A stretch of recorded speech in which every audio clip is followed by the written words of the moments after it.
여러분, 아이가 태어나면요, 이것저것 준비해야 할 것들이 참 많이 있습니다. 기저귀부터 시작해서요, 분유, 장난감, 옷가지 등등 정말 많이 준비를 해야 하죠. 그런데 그 중에서도요, 정말 중요한, 꼭 준비해줘야 하는 게 있는데요, 그것은 바로 이름입니다. 이름이 없으면 여러분 출생신고도 하지 못합니다. 태어났는데도 태어났다고 하지 못하는 것이죠. 그만큼 이 이름이 중요하다라는 것입니다. 그럼 저는 딸이 둘인데요, 첫째 이름은 하민이고 둘째 이름은 하나입니다. 하는 하레할 하이고 민은 화할 민, 그리고 나는 아름다울 나를 써서 하민이의 이름 뜻은 위로하고 축복해서 화평하게 하는 사람이라는 뜻이고, 하나는 위로하고 축복해서 아름답게 만드는 사람이라는 뜻입니다. 둘 다 제가 지었는데요, 이 이름을 지을 때 정말 고민이 많이 되었습니다. 이렇게 짓고 나면 앞으로 평생 이 아이가 다른 사람에게 이 이름으로 평생 불리게 되지 않겠습니까? 그래서 정말 신중하게 지을 수밖에 없었습니다. 사실 누군가에게 어떻게 불리는지는 굉장히 중요한 문제입니다. 그런 의미에서 이 이름이라고 하는 것이 참 재미있습니다. 이름은 인생을 다 살고 난 후에 그 평가로 주어지는 것이 아닙니다. 만약 그랬다라고 한다면 저는 아마 제 이름을 쓰지 못했을 것 같습니다. 참 감사하게도 이름은 이제 인생을 막 시작하려 하는 그 시점에, 백지와 같은 그 시점에 주어진다라는 것입니다. 그래서 이름이라고 하는 것은 그 안에 담긴 뜻대로 살길 바라는 강력한 소망과 동시에 선포라고 할 수 있습니다. 그래서 성경을 보면 하나님께서 한 인물의 이 정체성이나 사명을 새롭게 정의하실 때 이름을 바꾸어 주시는 경우를 우리가 흔히 볼 수 있습니다. 대표적으로 야곱이 있죠. 야곱은 원래 발 뒤꿈치를 잡는 자, 속이는 자라는 뜻이었는데, 그가 야복강가에서 하나님께 끈질기게 매달렸을 때 하나님께서는 야곱에게 하나님과 겨루어 이긴 자라고 하는 이름을 새로 주셨습니다. 또 예수님께서도 이 반석 위에 내 교회를 세우리라 라고 하는 이 사명을 주시면서 시몬의 이름을 베드로, 게바라고 부르셨습니다. 이렇듯 사람은 어떻게 불리는지가 굉장히 중요하다라고 하는 것이죠. 여러분, 김춘수 시인의 꽃이라는 이 시를 잘 아실 것입니다. 내가 그의 이름을 불러주기 전에는 그는 다만 하나의 몸짓에 지나지 않았다. 내가 그의 이름을 불러주었을 때 그는 나에게로 와서 꽃이 되었다. 몸짓이 꽃이 된 건 그의 이름을 불러주었기 때문이라고 하는 것입니다. 그렇다면 성경은 오늘 우리를 무엇이라고 부르고 있을까요? 오늘 본문 11절을 보시면 성경은 우리를 너 하나님의 사람아 라고 부르고 있습니다. 우리가 흠이 없는 완성된 하나님의 사람이기 때문에 주어진 것이 아니라 우리가 여전히 죄인이지만 하나님을 닮고 그의 소유된 백성이 되길 바라는 간절한 소망이 이 호칭에 담겨져 있다라고 하는 것입니다. 여기에서 중요한 한 가지 사실은 이것이 어떤 도덕적인 압박이 아니라 사랑의 기대라는 것입니다. 예를 들어서 제가 이 두 딸의 하민이와 하나의 이 이름을 지어 주었을 때 너희는 반드시 이제부터 반드시 이 이름처럼 살아야 돼. 그렇지 않으면 내가 아주 혼낼 거야. 이 이름대로 살지 못할 때마다 내가 너희를 벌 주겠어 하는 마음으로 짓지 않았다라는 것입니다. 세상의 어느 부모도 이름을 지을 때, 자식의 이름을 지을 때 그런 마음으로 짓는 부모는 없을 것입니다. 어떤 마음입니까? 사랑하는 내 자식들이 정말 잘 되길, 정말 훌륭하게 크길 바라는 그 사랑의 마음으로 짓는다라고 하는 것이죠.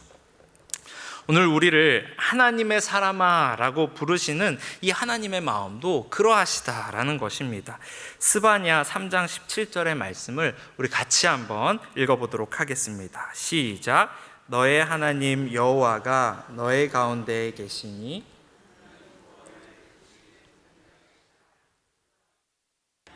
기쁨을 이기지 못하시며 너를 잠잠히 사랑하시며 즐거이 부르며 기뻐하시리라 하리라. 하나님께서 우리를 하나님의 사람아 라고 부르실 때 그 안에는 참지 못하는 기쁨이, 또 잠잠하고도 깊은 사랑이, 또 즐거움의 노래가 그 안에 담겨져 있다라는 것입니다. 그래서 우리도 하나님의 사람으로 살아가고자 하는 이 원동력이 바리새인과 같이 율법적인 것이 아니라, 아니면 하나님을 무서워해서만이 아니라 사랑하는 아버지의 그 무한하신 사랑에 대한 감사와 감격이 되어야 하는 것입니다. 사랑하는 성도 여러분, 오늘 이 시간 하나님의 사랑으로 말미암아 하나님의 사람으로 살아가길 다짐하고 결단하는 우리 모두가 되길 소망합니다. 그렇다면 하나님의 사람은 구체적으로 어떻게 살아가는 사람일까요? 특별히 본문은 하나님의 사람이 피해야 할 것과 행해야 할 것을 나누어서 설명하고 있습니다. 먼저 피해야 할 것부터 보도록 하겠습니다. 여러분, 11절이 어떤 단어로 시작이 됩니까? 오직입니다. 오직. 성경을 읽으실 때 다는 아니지만 많은 경우에 이 오직을 그러나로 해석하시면 됩니다. 그러니까 그러나 너 하나님의 사람아 이것들을 피하고 라고 하고 있는 것이죠. 그러나 이것들을 피해라 라고 하면 앞에 부분에 피해야 할 것이 나오지 않겠습니까? 바로 앞에 나오는 많은 것들이 있는데 한 가지만 보도록 하겠습니다. 9절과 10절 말씀인데요, 같이 한번 읽어보도록 하겠습니다. 시작. 부하려 하는 자들은 시험과 올무와 여러 가지 어리석고 해로운 욕심에 떨어지나니 곧 사람으로 파멸과 멸망에 빠지게 하는 것이라. 이것을 탐내는 자들은 미혹을 받아 믿음에서 떠나 많은 근심으로써 자기를 찔렀도다. 여러분, 너무 유명한 말씀이죠. 여러분 다 잘 아시는 말씀이실 겁니다. 그런데 잘 보셔야 합니다. 성경은 돈이 일만 악의 뿌리다, 돈이 악하다, 돈을 피하라 라고 말씀하고 계시지 않습니다. 돈을 사랑함이 일만 악의 뿌리다, 그걸 피하라 라고 말씀하고 계시는 것이죠. 사실 하나님보다 사랑하는 건 다 문제가 됩니다만 그 중에서도 가장 강력한 게 바로 이 돈입니다. 돈은 우리가 겪고 있는 모든 문제를 다 해결할 수 있는 능력이 있는 것처럼 보입니다. 하지만 돈을 잘 다스리지 않으면 결국에는 돈에게 다스림을 받는 그런 비참한 인생을 살아갈 수밖에 없는 것입니다. 그리고 그것은 반드시 성경에서 경고하는 이 시험과 올무와 여러 가지 어리석고 해로운 욕심에 떨어지고 결국에는 파멸과 멸망으로 반드시 이어질 수밖에 없다라는 것입니다. 마태복음 6장 21절은 이렇게 말씀하십니다. 내 보물 있는 그곳에는 내 마음도 있느니라.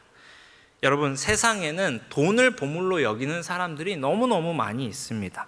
처음에는 행복하려고 돈을 벌었는데 나중에는 돈 버는 것 자체가 그 인생의 목적이 되어버리는 것입니다. 여러분, 우리의 보물은 어디 있습니까? 한번 솔직하게 자신에게 질문해 봤으면 좋겠습니다. 보물을 찾아서 여러분의 발걸음이 이 예배의 자리로 이어지신 것 아니겠습니까? 진정한 보물 되시는 하나님께 우리의 마음을 드리는 지혜로운 저와 여러분이 되길 소망합니다. 자, 그럼 이렇게 물질 만능주의와 같은 세상적 가치관을 피하고 우리가 하나님의 사람으로서 행해야 하는 것은 무엇일까요? 우리 같이 한번 외쳐보도록 하겠습니다. 네, 따르라, 싸우라, 취하라. 시작. 따르라, 싸우라, 취하라. 네, 먼저 11절 후반절을 보시면 의와 경건과 믿음과 사랑과 인내와 온유를 따르라라고 명하고 있습니다.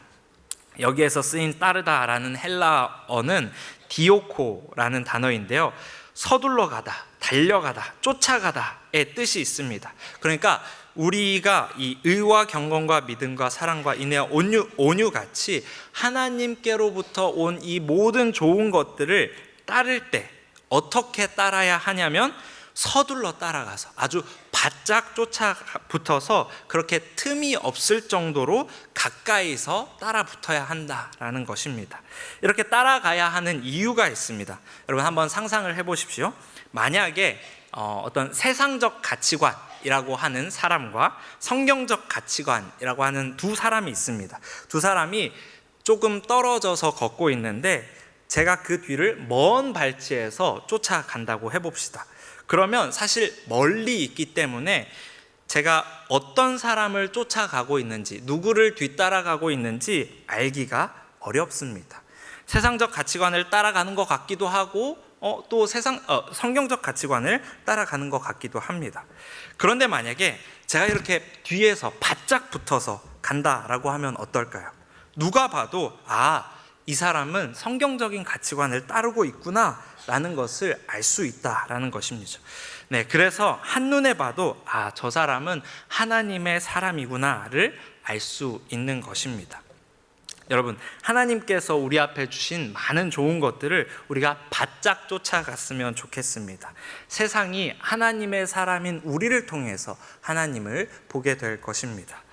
그런데 이렇게 하나님을 따라서 살아가다 보면 우리가 피할 수 없는 게 있습니다. 바로 믿음의 선한 싸움인데요. 여러분, 사단은 자신이 지옥에 가는 게 확정이기 때문에 한 영혼이라도 더 같이 이 지옥에 끌고 가고자 합니다. 그래서 이 싸움이 발생하는 것이죠. 그러면 어떤 사람이 이 사단에게 이 싸움이 많이 걸리게 될까요? 하나님을 가까이서 따르는 사람일까요? 아니면 먼 발치서 따르는 사람일까요? 네, 가까이서 따르는 사람입니다. 멀리서 따르는 사람은 사단들도 신경을 안 씁니다.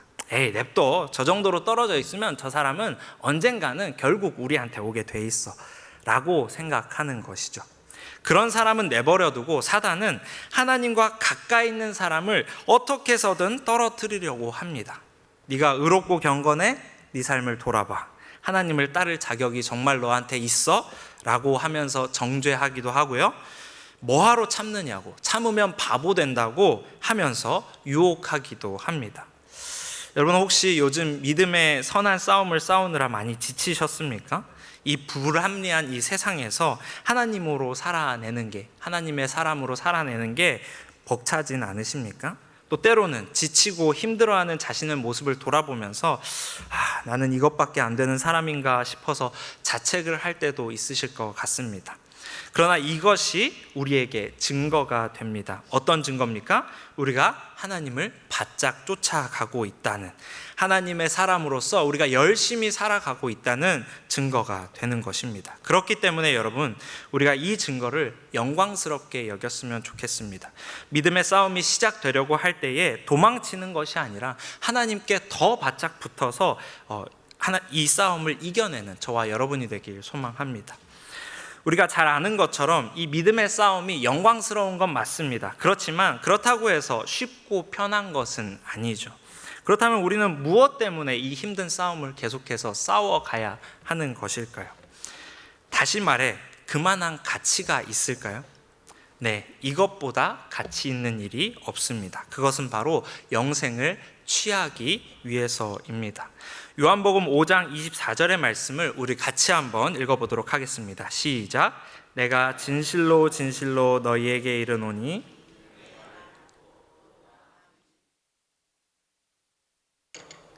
심판에 이르지 아니하나니 사망에서 생명으로 옮겼느니라. 네, 하나님께서 영생을 약속하시는 것입니다. 여러분, 영생은 말 그대로 영원한 생명을 의미합니다.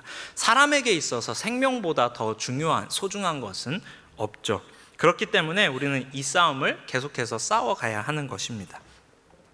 그런데 여기에서 기억하셔야 하는 한 가지 사실이 있습니다. 믿음의 싸움을 싸우다 보면 우리가 넘어지고 쓰러질 때가 많이 있습니다. 그때 난 끝났어 하고 포기하면 안 된다라는 것이죠. 매번 승리하면 너무 좋겠지만 믿음의 싸움에서 가장 중요한 것은 끝까지 싸우는 것입니다. 아무리 크게 넘어졌어도 다시 일어나야 하고 또 일어날 수가 있습니다. 왜냐하면 마지막 결말이 승리라는 사실을 우리가 이미 알고 있기 때문입니다. 말씀을 다시 보시면 믿는 자는 영생을 얻을지도 모르겠고도 아니고 심지어 영생을 얻을 것이고도 아닙니다. 영생을 얻었고입니다. 왜 그렇습니까? 우리가 영생을 이야기할 때 무의식 중에 이 죽어가는 천국에 초점을 두게 됩니다.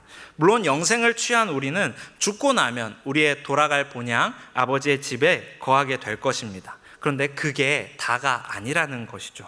영생이 말하는 그 영원함에는 미래에도 포함하지만 지금 우리가 살아가는 오늘의 삶, 현재도 포함이 되어 있다라는 것입니다. 요한복음 10장 10절에 예수님께서 이렇게 말씀을 하십니다. 내가 온 것은 양으로 생명을 얻게 하고 더 풍성히 얻게 하려는 것이라.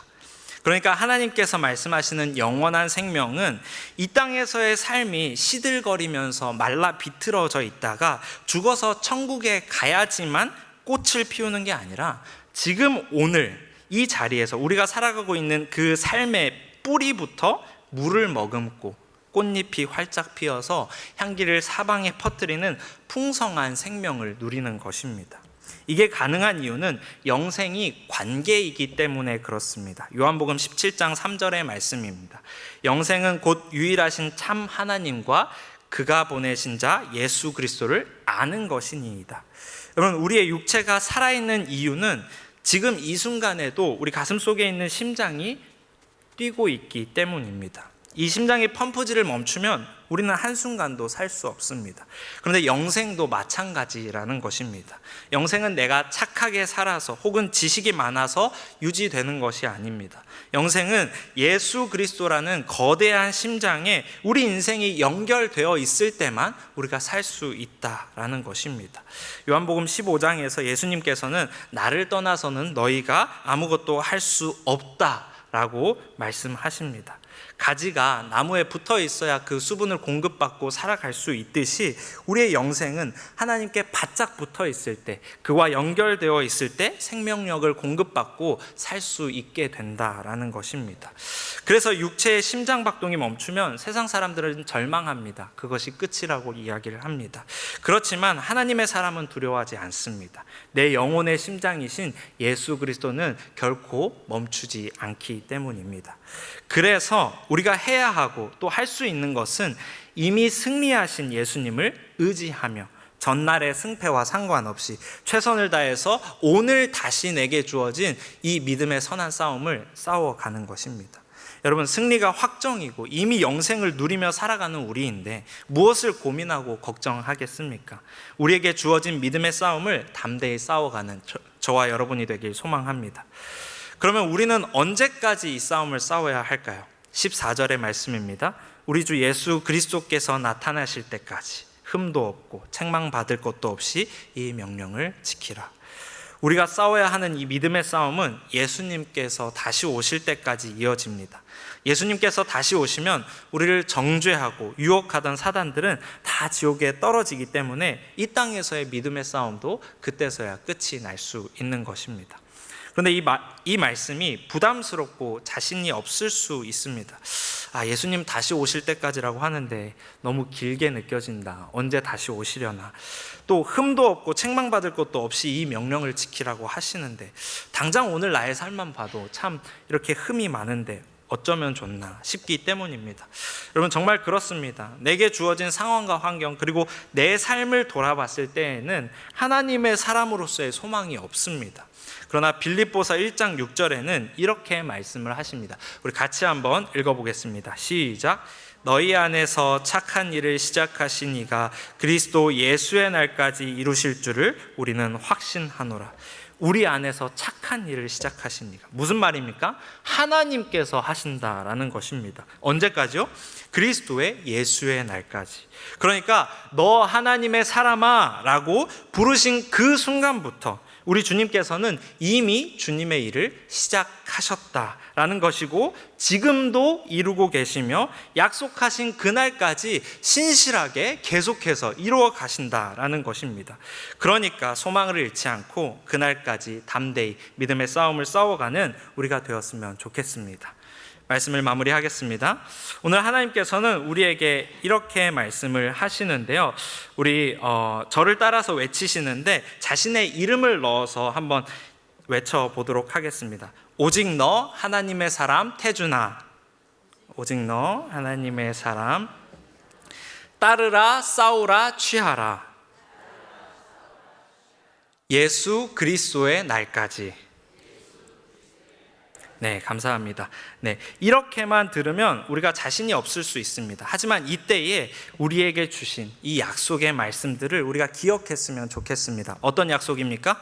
이미 승리하신 예수님, 그 예수님께서 우리와 지금도 함께 하시며 신실하게 그 약속을 이루어 가신다. 네, 우리 예수님께 소망을 두며 예수 그리스도의 날까지 하나님을 따르고 믿음의 선한 싸움을 싸우고 영생을 취한 자로 살아가는 저와 여러분이 되길 소망합니다.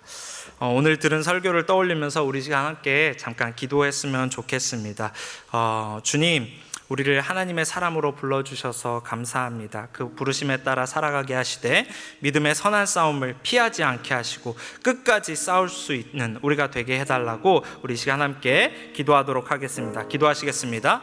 사랑이 많으신 주님, 감사합니다. 하나님, 그렇습니다. 주님 아버지, 나를 바라볼 때, 하나님 나의 상황과 환경을 바라볼 때에는 하나님, 하나님의 사람으로서의 그 소망이 없습니다. 그러나 주님,